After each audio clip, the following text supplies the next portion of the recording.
Hi, gandang gabi po. Torski TV po. Welcome po sa aking vlog. Dito po ako sa nag-trending na bilihan ng manok dito sa sa Libis Espina. Meron siyang tindang rito, tindang buo, 120 hita, 30 pizzo, meron din siyang 42 pesos leg, 12. Meron din siyang tindang chili garlic, bagong, atsara, tsaka leche flan.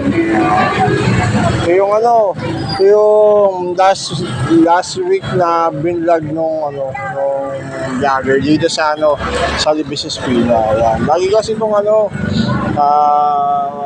pinipilaan ng mga tao. Umaga pa lang meron na siyang tindang manok.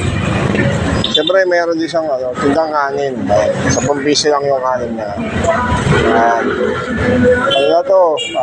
Matagal na natitinda to dito sa Libis Espina. Yung manok. Ayan.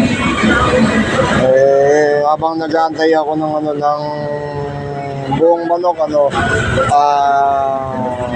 nagawa muna ako ng video para meron akong ma-share sa Facebook. Yan. Pag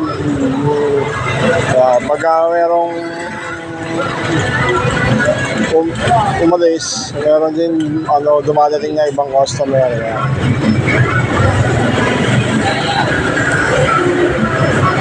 Dito lang yan, Libis Espina. Katapat itong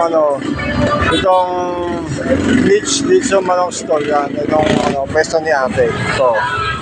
Bahay lang itong pwesto niya. Yung pinagtitindahan niya ng manok. Dahil ito yung packet ng Libis Espina. Papuntang Pure Gold 999 yan.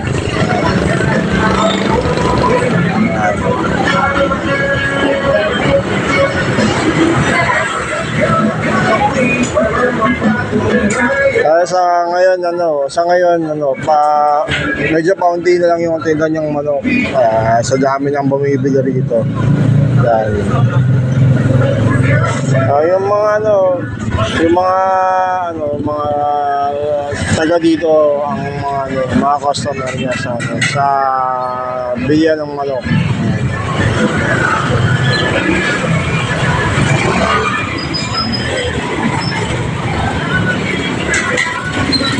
Ayan po yung recipe doon, bagong chili garlic.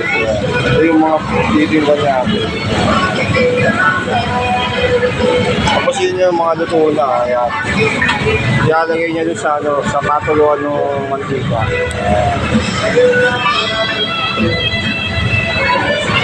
Dito si ate, yung titinda. Okay, magpapaalam na. Torski TV po. Bye-bye.